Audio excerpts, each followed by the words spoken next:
pengembangan media trainer robotika berbasis mikrokontroler pada program studi pendidikan vokasional mekatronika FT-UNM.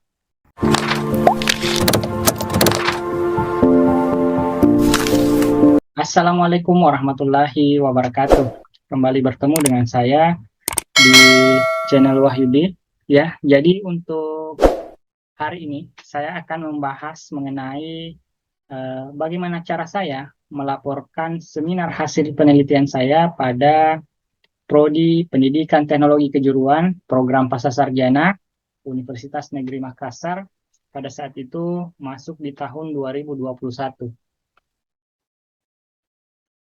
Oke, jadi untuk judul seminar penelitian saya itu membahas mengenai pengembangan media trainer robotika berbasis mikrokontroler pada program studi pendidikan vokasional mekatronika FT-UNM. Jadi untuk pengembangan ini, judul tesis yang saya kembangkan itu dibimbing langsung oleh Bapak Dr. Hendra Jaya, SPDMT, dan Bapak Dr. Edi Sabara, MSc. Jadi, untuk kenapa latar belakang, kenapa penelitian ini saya angkat, karena dilihat dari sekarang, perkembangan teknologi robotika itu terjadi sangat cepat pada industri 4.0 ini. Jadi, ketertarikan manusia terhadap perkembangan teknologi robot itu semakin tinggi dan penelitian yang berkaitan dengan perkembangan robotik itu semakin bermunculan. Jadi salah satu dari perkembangan tersebut adalah penelitian media pembelajaran. Salah satunya adalah trainer robotika. Jadi robot adalah sebuah alat mekanik yang dapat melakukan tugas fisik baik menggunakan pengawasan dan kontrol manusia ataupun menggunakan program yang telah dilogikakan terlebih dahulu dalam bentuk kecerdasan buatan. Jadi itulah sedikit latar belakang kenapa pengembangan media trainer robotika ini penting dilakukan.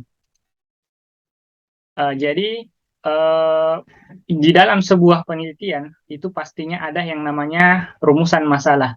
Jadi kenapa penelitian ini saya angkat? Jadi ada 3 rumusan masalah yang saya angkat pada penelitian ini. Yang pertama adalah bagaimana tahapan pengembangan media trainer robotika berbasis mikrokontroler. Yang kedua adalah apakah media trainer robotika berbasis mikrokontroler yang dihasilkan ini valid, praktis, dan efektif digunakan di program studi. Jadi ada beberapa prodi yang menerapkan mata kuliah itu ada sistem mata kuliah yang namanya robotika. Nah, jadi nanti akan saya uji cobakan pada mahasiswa di program studi tersebut untuk melihat apakah media yang saya hasilkan itu valid, praktis, dan efektif digunakan. Yang ketiga adalah bagaimana tanggapan peserta didik. Jadi bagaimana tanggapan peserta didik ini setelah menggunakan media trainer robotika yang telah saya kembangkan. Oke, jadi metode penelitian yang saya gunakan itu adalah metode R&D. Jadi Research and Development dengan menggunakan model 4D yang dikembangkan oleh S. Thiagarajan DKK pada tahun 1974. Dengan 4 model tersebut itu nantinya dimulai dari define, yang kedua adalah design, yang ketiga adalah develop, dan yang keempat adalah disseminasi atau disseminate ya. Terus untuk tahapan pertama yang define untuk dengan melakukan pendefinisian itu di sini saya melakukan melihat SKKNI ya. Jadi saya melihat SKKNI Standar Kompetensi Kerja Nasional Indonesia bidang otomasi industri pada pemetaan standar kompetensi. Jadi dia memiliki tujuan utama yaitu meningkatkan efisiensi dan produktivitas sistem di produksi. Jadi sejalan dengan revolusi industri 4.0, jadi dalam proses meningkatkan fungsi otomasi, media trainer robotika berbasis mikrokontroler ini dikembangkan dengan fungsi otomasi. Jadi media trainer yang saya kembangkan itu dikembangkan dengan fungsi otomasi atau secara otomatis, yaitu dengan menerapkan sistem Internet of Things, di mana di sini pastinya menggunakan juga salah satu pilar dari industri 4.0 itu sendiri. Nah, jadi dengan materi yang berpatokan pada capaian pembelajaran pada perguruan tinggi. Nah, jadi selain melihat SKKNI, pastinya juga tidak terlepas dari capaian pembelajaran, baik yang ada pada program studi dan yang ada pada mata kuliah itu sendiri. Oke, yang kedua setelah saya melakukan yang namanya pengembangan pendefinisian, melihat melakukan observasi awal dan beberapa hal rujukan materi yang saya ambil di situ, saya masuk pada proses perancangan. Jadi proses perancangan ini ada 2 produk keluaran yang saya hasilkan di penelitian ini. Yang pertama adalah media trainer itu sendiri, di mana trainer ini saya sebut sebagai trainer robotika berbasis mikrokontroler. Karena kontrol utamanya itu menggunakan jenis controller atau mikrokontroler Arduino Uno dan ESP8266 serta ada chip Arduino Uno yang saya pasang pada media trainer ini. Yang kedua, pastinya ada yang namanya modul yang saya hasilkan di sini. Nah, di mana modul ini mendampingi nantinya media trainer sebagai petunjuk penggunaan trainer. Oke, setelah melakukan perancangan, pastinya saya masih pada tahap perancangan di mana di media atau pada tahapan perancangan itu media pembelajaran dalam bentuk trainer robotika ini yang berbasis mikrokontroler ini dirancang berdasarkan analisis kebutuhan dan indikator capaian pembelajaran. Oke, masih pada tahap perancangan, jadi modulnya ini berisi materi pengantar dan percobaan-percobaan sebagai panduan penggunaan trainer. Jadi ada beberapa perangkat yang saya pasang pada media trainer, itu juga yang saya masukkan pada modul sebagai petunjuk penggunaan atau percobaan pada media trainer. Oke, saya masuk pada tahapan pengembangan. Jadi di tahapan pengembangan pastinya saya melakukan validasi. Sebelum saya melakukan validasi ahli, pastinya ada yang namanya validasi instrumen. Saya melakukan validasi terhadap kedua instrumen saya, di mana ada instrumen media dan instrumen materi, yang nantinya saya berikan kepada 2 ahli untuk melihat apakah media dan materi yang saya kembangkan ini sudah sesuai dengan kebutuhan yang ada pada saat ini.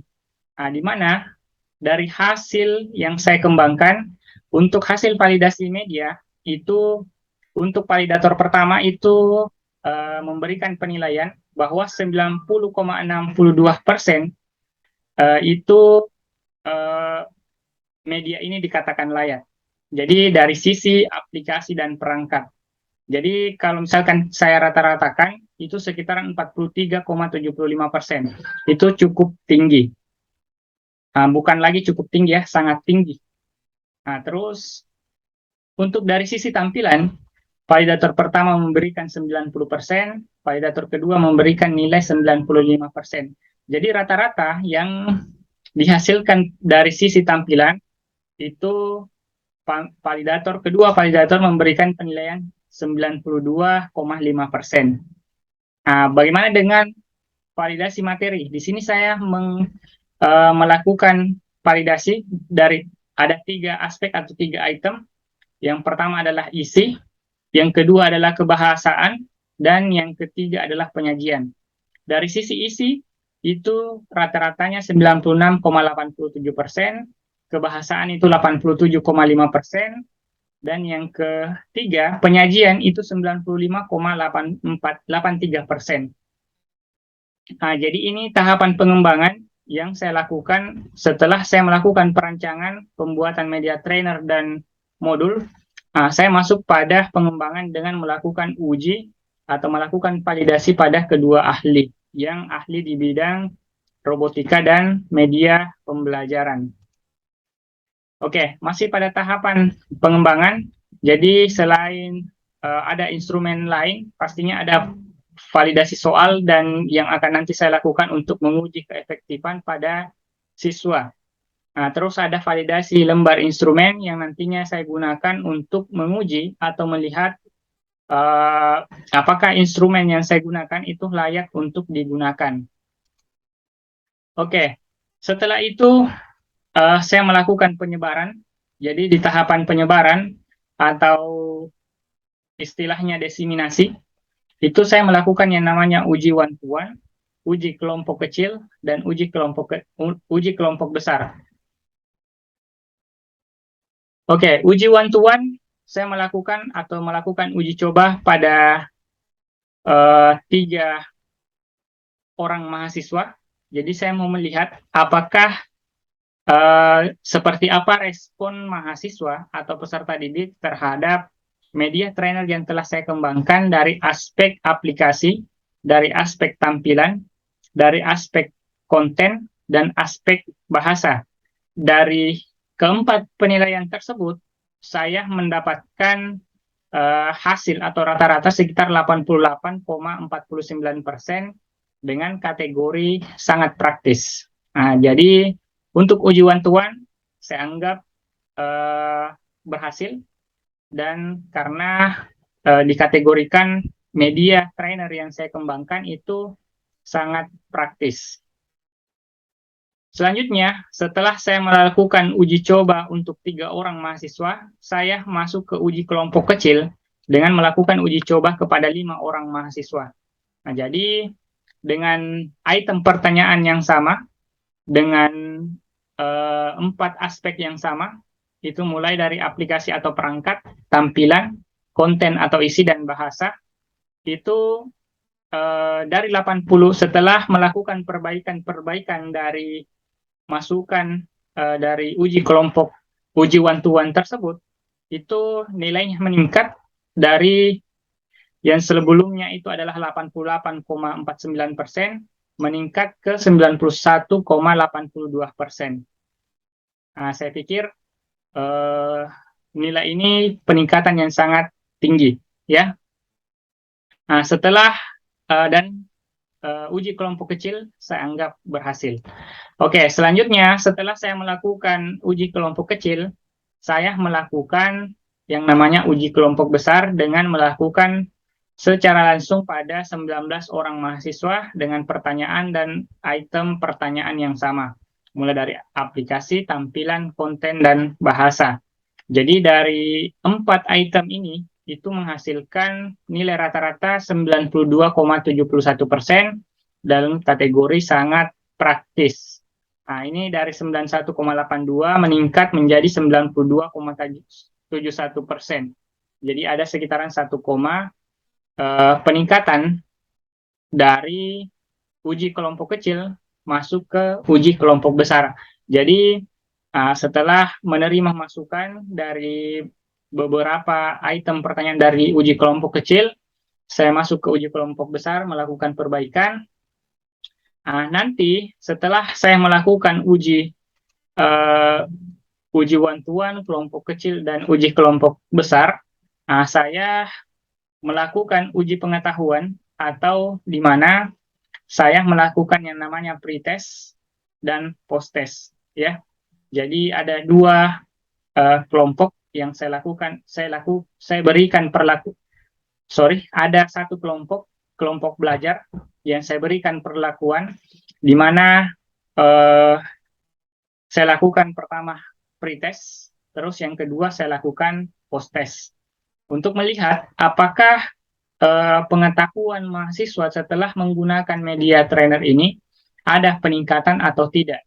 Nah, jadi di sini saya melihat keefektifan dari penerapan media trainer ini.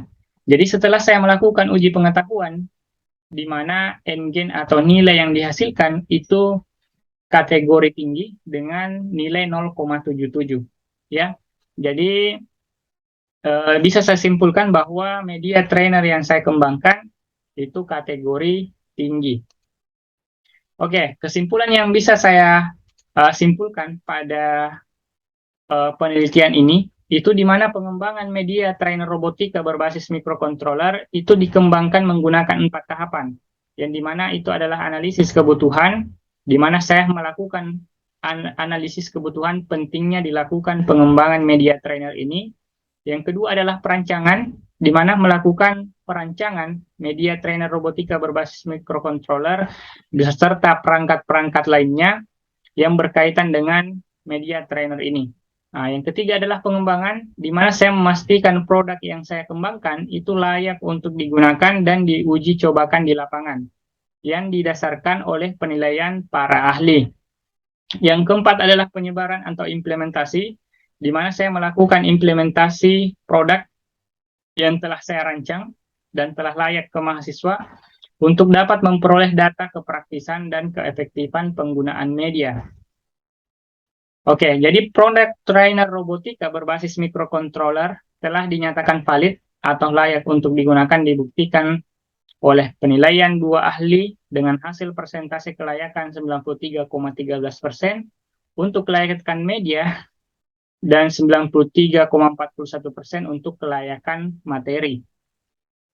Produk trainer robotika berbasis microcontroller yang telah dinyatakan praktis dalam penggunaannya dibuktikan dengan data penilaian oleh mahasiswa yang sangat tinggi dari 3 kali uji coba dengan hasil persentase kepraktisan uji one-to-one itu sebesar 88,49%, kelompok kecil 91,82%, dan yang terakhir pada saat saya melakukan uji kelompok besar 19 orang mahasiswa itu 92,7%, serta saya melakukan pretest dan posttest itu dengan nilai perbedaan n-gain itu sebesar 0,77 atau dalam kategori tinggi.